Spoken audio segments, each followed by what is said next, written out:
Welcome to Pindar Poetry. We hope you learned something new.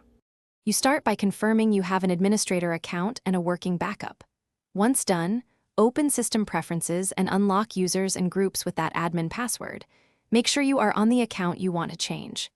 Next, sign out of iCloud or at least disable Find My Mac if prompted, because that can block disabling File Vault or automatic login. Finally, check File Vault status in Security and Privacy. If it is on, plan to disable it before proceeding with automatic login changes. Now we move into the middle steps. Disable File Vault and wait for the disk to decrypt fully. This can take time, so be patient. Once decrypted, return to Users and Groups, click the lock, select Login Options, and set automatic login to your chosen user.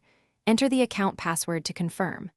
If automatic login is grayed out, double-check File Vault and Find My are off, and that the account is not using iCloud password-only login. Make sure System Restart shows no password prompt at boot. Finish by removing other password prompts. In Security and Privacy General, uncheck the option to require a password after sleep or screensaver. Authenticate to save.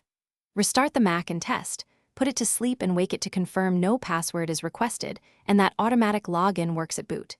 If things go wrong, boot into Recovery, enable Terminal, and use Reset Password or review File Vault status.